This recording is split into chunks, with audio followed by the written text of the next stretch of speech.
Livre du prophète Daniel, chapitre 1er. La 3e année du règne de Jéhoïakim, roi de Juda, Nebuchadnezzar, roi de Babylone, vint à Jérusalem et l'assiégea. Et le Seigneur livra en sa main Jéhoïakim, roi de Juda, et une partie des ustensiles de la maison de Dieu, et il les fit apporter dans le pays de Shinar, dans la maison de son Dieu. Il fit porter les ustensiles dans la maison du trésor de son Dieu.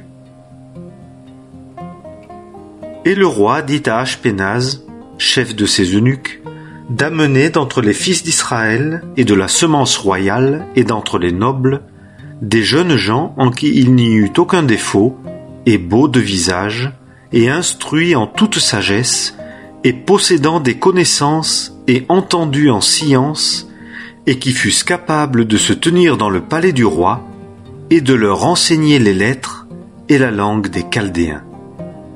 Et le roi leur assigna, pour chaque jour, une portion fixe des mets délicats du roi et du vin qu'il buvait, pour les élever pendant 3 ans, à la fin desquels ils se tiendraient devant le roi. Et parmi eux il y avait, d'entre les fils de Juda, Daniel, Anania, Mishaël et Azaria. Et le prince des eunuques leur donna des noms. À Daniel il donna le nom de Belteshazzar, et à Anania celui de Shadrach, et à Mishaël celui de Méshach, et à Azaria celui d'Abed-Négo. Et Daniel arrêta dans son cœur qu'il ne se souillerait point par les mets délicats du roi et par le vin qu'il buvait. Et il demanda au prince des eunuques de lui permettre de ne pas se souiller. Et Dieu fit trouver à Daniel faveur et grâce auprès du prince des eunuques. Et le prince des eunuques dit à Daniel, « Je crains le roi mon seigneur, qui a prescrit votre nourriture et votre boisson.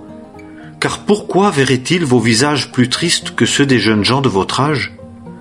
Et vous exposeriez ma tête auprès du roi. » Et Daniel dit à l'intendant que le prince des eunuques avait établi sur Daniel, Anania, Mishaël et Azaria, « Éprouve, je te prie, tes serviteurs 10 jours, et qu'on nous donne des légumes à manger et de l'eau à boire, et on regardera, en ta présence, nos visages et le visage des jeunes gens qui mangent les mets délicats du roi, et tu agiras avec tes serviteurs d'après ce que tu verras. » Et il les écouta dans cette affaire, et les mit à l'épreuve 10 jours.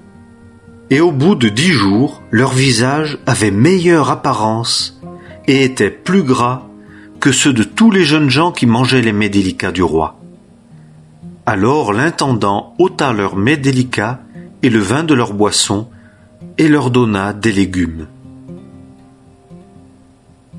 Et à ces jeunes gens, aux 4, Dieu donna de la science et de l'instruction dans toutes les lettres et dans toute la sagesse, et Daniel avait de l'intelligence en toute vision et dans les songes.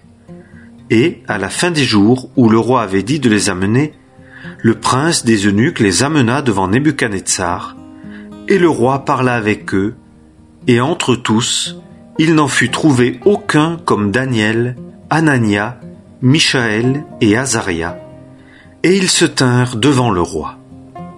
Et dans toutes les choses qui réclamaient de la sagesse et de l'intelligence, au sujet desquelles le roi les interrogea, il les trouva 10 fois supérieurs à tous les devins et enchanteurs qui étaient dans tout son royaume.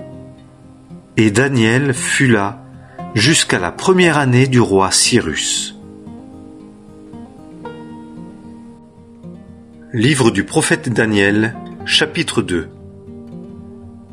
Et en la 2e année du règne de Nebuchadnezzar, Nebuchadnezzar songea des songes, et son esprit fut agité, et son sommeil le quitta. Et le roi commanda d'appeler les devins, et les enchanteurs, et les magiciens, et les Chaldéens, pour exposer au roi ses songes. Et ils vinrent et se tinrent devant le roi. Et le roi leur dit, « J'ai songé un songe, et mon esprit est agité pour connaître le songe. » Et les Chaldéens dirent au roi en syriaque, « Ô roi, vis à jamais. dis le songe à tes serviteurs, et nous en indiquerons l'interprétation. » Le roi répondit et dit aux Chaldéens, « La chose est par moi prononcée. Si vous ne me faites pas connaître le songe et son interprétation, vous serez mis en pièces, et vos maisons seront réduites en tas d'immondices. Mais si vous indiquez le songe et son interprétation, vous recevrez de ma part des dons et des présents et de grands honneurs. Indiquez-moi donc le songe et son interprétation. » Ils répondirent pour la seconde fois et dirent, « Que le roi dise le songe à ses serviteurs, et nous en indiquerons l'interprétation. » Le roi répondit et dit, « Je sais très certainement que vous voulez gagner du temps, parce que vous voyez que la chose est par moi prononcée.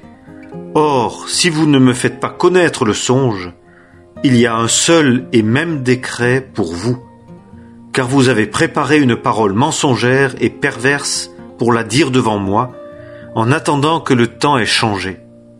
C'est pourquoi, dites-moi le songe, et je saurai que vous pouvez m'en indiquer l'interprétation. » Les Chaldéens répondirent devant le roi et dirent, « Il n'existe pas un homme sur la terre qui puisse indiquer la chose que le roi demande. C'est pourquoi aucun roi, quelque grand et puissant qu'il fût, n'a demandé chose pareille d'aucun devin ou enchanteur ou Chaldéen. Et la chose que le roi demande est difficile, et il n'existe personne qui puisse l'indiquer devant le roi, excepté les dieux, dont la demeure n'est pas avec la chair. » À cause de cela, le roi s'irrita et se mit dans une très grande colère et commanda de détruire tous les sages de Babylone. Et un décret fut promulgué portant que les sages fussent tués. Et on chercha Daniel et ses compagnons pour les tuer. Alors Daniel répondit avec prudence et avec sens à Arioc, chef des gardes du roi, qui était sorti pour tuer les sages de Babylone.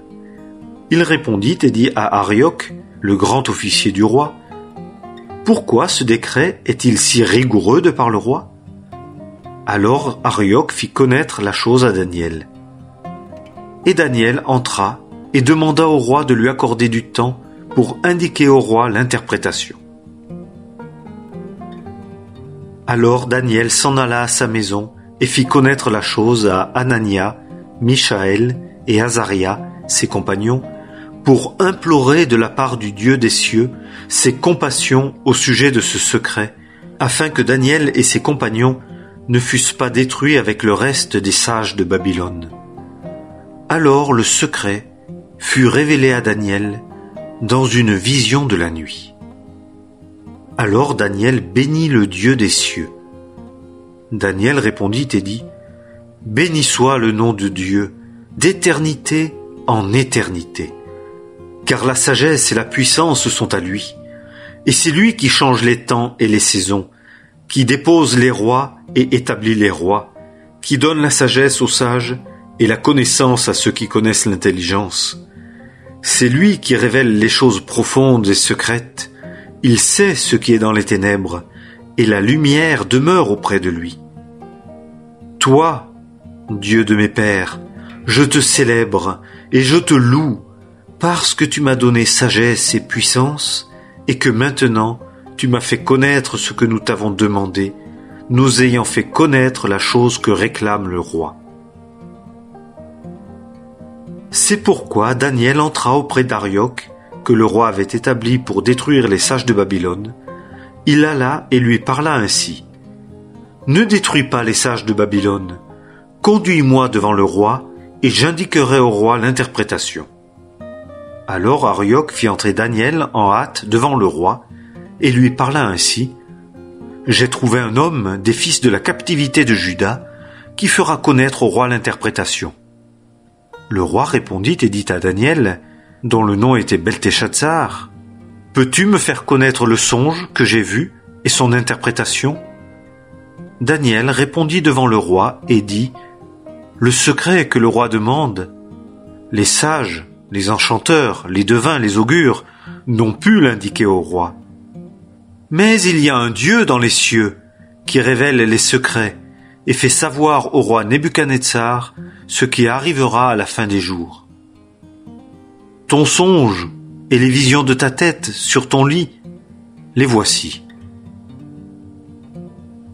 Toi, ô roi, tes pensées sur ton lit sont montées dans ton esprit, ce qui doit arriver ci-après. Et celui qui révèle les secrets te fait savoir ce qui va arriver. Et quant à moi, ce n'est pas par quelque sagesse qui soit en moi, plus qu'en tous les vivants, que ce secret m'a été révélé. C'est afin que l'interprétation soit connue du roi et que tu connaisses les pensées de ton cœur. Toi, ô roi, tu voyais, et voici une grande statue. Cette statue était grande et sa splendeur extraordinaire. Elle se tint devant toi et son aspect était terrible. La tête de cette statue était d'or pur, sa poitrine et ses bras d'argent, son ventre et ses cuisses d'airain, ses jambes de fer, ses pieds en partie de fer et en partie d'argile. Tu vis jusqu'à ce qu'une pierre se détacha sans main, et elle frappa la statue dans ses pieds de fer et d'argile, et les broya. Alors furent broyés ensemble le fer, l'argile, l'airain, l'argent et l'or. Et ils devinrent comme la balle de l'air d'été, et le vent les emporta, et il ne se trouva aucun lieu pour eux, et la pierre qui avait frappé la statue devint une grande montagne qui remplit toute la terre. C'est là le songe. Et nous en dirons l'interprétation devant le roi. Toi, ô roi, tu es le roi des rois auquel le Dieu des cieux a donné le royaume, la puissance et la force et la gloire. Et partout où habitent les fils des hommes, les bêtes des champs et les oiseaux des cieux, il les a mis entre tes mains et t'a fait dominer sur eux tous. Toi, tu es cette tête d'or. Et après toi, s'élèvera un autre royaume, inférieur à toi. Puis un troisième et autre royaume, d'airain, qui dominera sur toute la terre. Et le quatrième royaume sera fort comme le fer. De même que le fer broie et écrase tout, et que le fer brise toutes ces choses, il broiera et brisera. Et selon que tu as vu les pieds et les orteils en partie d'argile de potier et en partie de fer, le royaume sera divisé. Et il y aura en lui de la dureté du fer, selon que tu as vu le fer mêlé avec de l'argile grasse. Et quant à ce que les orteils des pieds étaient en partie de fer et en partie d'argile, le royaume sera en partie fort et sera en partie fragile. Et selon que tu as vu le fer mêlé avec de l'argile grasse, ils se mêleront à la semence des hommes, mais ils n'adhéreront pas l'un à l'autre, de même que le fer ne se mêle pas avec l'argile. Et dans les jours de ces rois, le Dieu des cieux établira un royaume qui ne sera jamais détruit, et ce royaume ne passera point à un autre peuple. Il broiera et détruira tous ces royaumes, mais lui, il subsistera à toujours. Selon que tu as vu que de la montagne, la pierre s'est détachée sans main, et elle a broyé le fer, l'airain, l'argile, l'argent et l'or, le grand Dieu fait connaître au roi ce qui arrivera ci-après. Et le songe est certain, et son interprétation est sûre. Alors le roi Nebuchadnezzar tomba sur sa face, et se prosterna devant Daniel, et commanda de lui présenter une offrande et des parfums. Le roi répondit et dit à Daniel, « En vérité, votre Dieu est le Dieu des dieux, et le Seigneur des rois, et le révélateur des secrets, puisque tu as pu révéler ce secret. » Alors le roi éleva Daniel en dignité, et lui fit beaucoup de grands dons, et l'établit gouverneur sur toute la province de Babylone, et grand intendant de tous les sages de Babylone. Et Daniel fit une demande au roi, qui établit Shadrach, Meshach et Abed-Négo sur les services de la province de Babylone. Et Daniel se tenait à la porte du roi.